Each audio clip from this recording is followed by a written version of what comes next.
From his Central Texas Command Center, deep behind enemy lines, the information war continues. It's Alex Jones and the GCN Radio Network.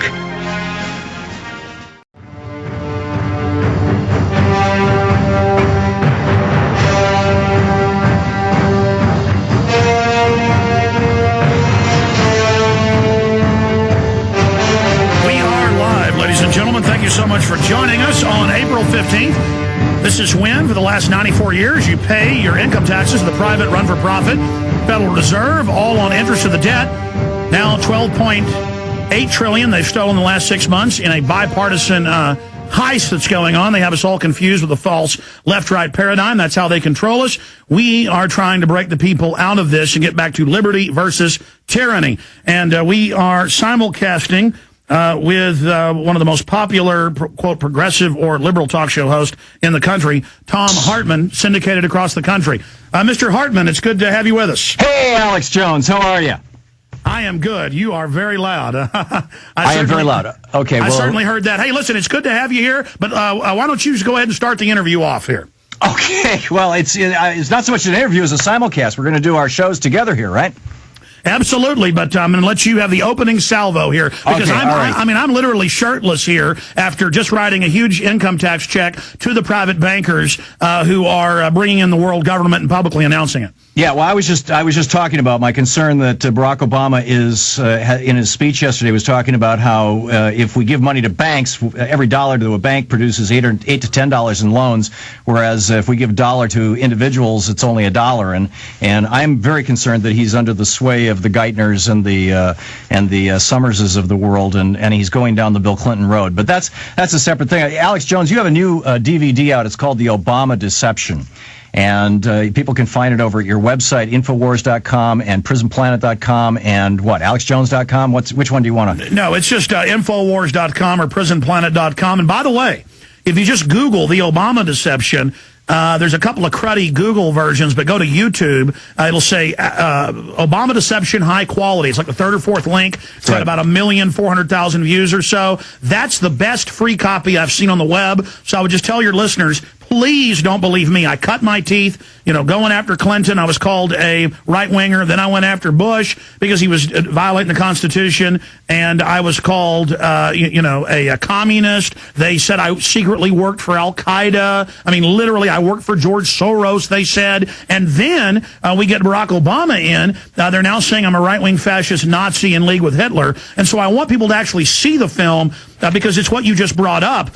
Right. You have Geithner, the head of the New York Fed, in league with the head of Goldman Sachs, who was Treasury Secretary at the time, literally handing over unlimited power and control bipartisanly to these offshore banks. And Obama has lied about hiring lobbyists, lied about the war, lied about warrantless wiretapping and secret arrest and rights for detainees. And then he lied about saying that he was fighting against the bonuses when he signed the executive order and told Senator Dodd to pass the rider on the bill so that they could take the money. I mean, all I'm saying is Barack Obama is as phony as a $3 bill, and Barack Obama is the New World Order's closer. The establishment was worried about the left waking up to what the corporate system was doing. There was a real revolution in this country. The left and the right were coming together as populists. Here's what's happening, Alex Jones, is that while I'm reluctant to use the word lied because it's a slap, and frankly, a lot of us worked really hard to get Barack Obama elected and think that at the core he's a decent guy. The guy was a constitutional scholar.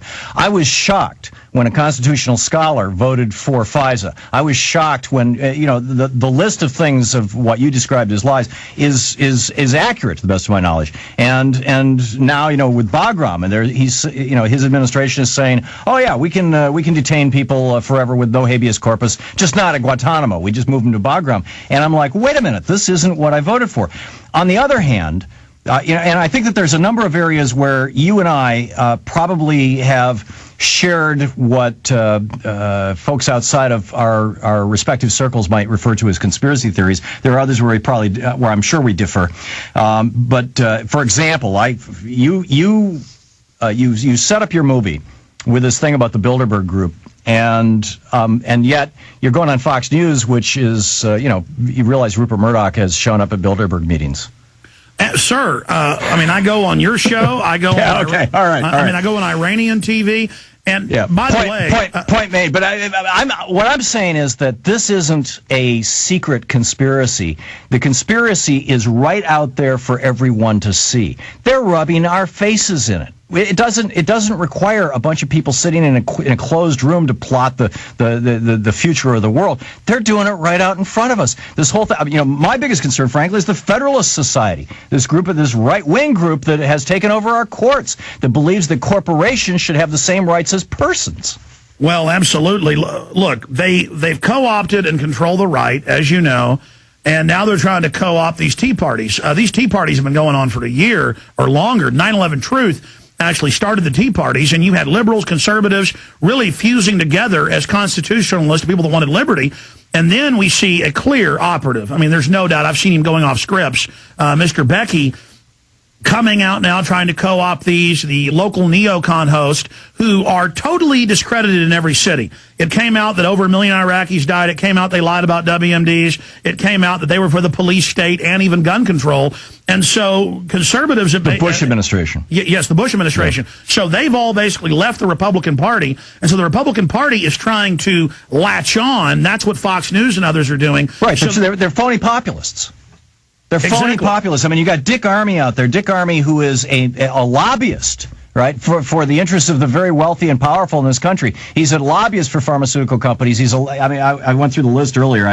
I'm not sure where it is in my stack, my explosion of papers here all over the desk right now. Dick Armey is the consummate lobbyist, just like everybody else in Washington. And his Freedom Watch is one of the groups that is really, really pushing these Tea Parties. And it's like, I don't get it how the average working person, and here you're approaching it arguably from the right, and I'm approaching it arguably from the left.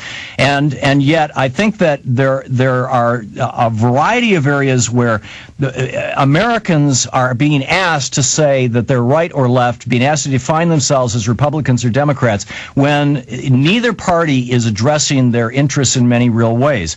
Now, I think that my solution to this, I think in some ways may be very different from yours, Alex, and I'd like to get your take on this.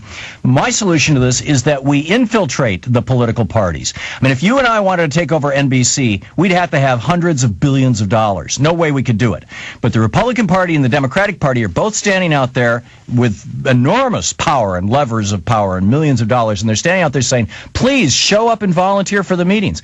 And in my book Screwed, I document how in Colorado, in New Mexico, and in Oregon, activists showed up at the county level and took over the local Democratic That's parties. exactly what I'm saying. Tom, look. Regardless, they've stolen $12.8 trillion. They are taking over. Yes. They call it a conspiracy theory. When a week and a half ago it was in the Tennessee newspapers, I had listeners calling going, the regular Army is going to be running checkpoints on the highways. We call the governor's office. The governor comes out and says the Army isn't allowed to run checkpoints. And then the weekend came and it was in the newspapers that they shut the highways down and had regular Army out with the police stopping the traffic, it said, for miles on major roads.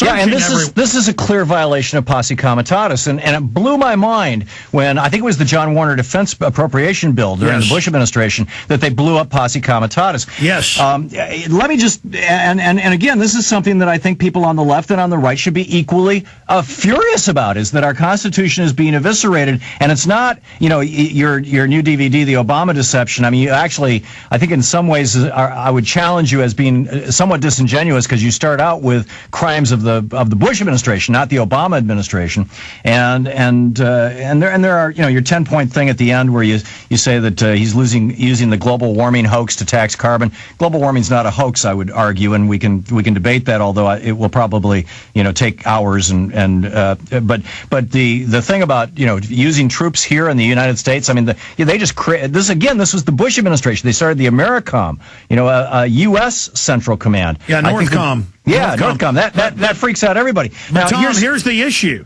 Yeah. It's all continuing but expanded under Obama, because people say, oh, Obama's a lot better because he's a better speaker and a nicer guy. No, it's worse, because under Bush, people knew he was disingenuous. He came off as demonic. He came off as a scam artist. He came off as dirty, as seedy. With Obama, he is very charismatic. He does perpetually twist what he's saying. He says one thing and does another. Well, let's Alex. So he's able perpetually. to get, I mean, again, I find myself in this weird position because I'm increasingly concerned about the direction that Obama is going economically and with regard to human rights and civil rights.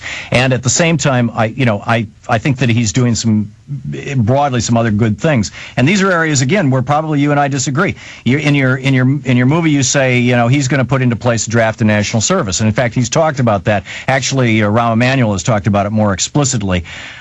This is what Thomas Jefferson wanted. This is the basis of the Second Amendment, that every able-bodied man in America from the age of 17 to 47, Jefferson was quite explicit about it, should have a gun in his closet and be a member of a militia, and that we should have no standing army. Those were local posses. Those were not controlled by the federal government. No, actually, the local militias would be responsible to county authorities, who would be responsible to state authorities, who would be responsible to federal authorities. But it was still local. And so, yeah. they've turned that idea on its head. They want the locals disarmed.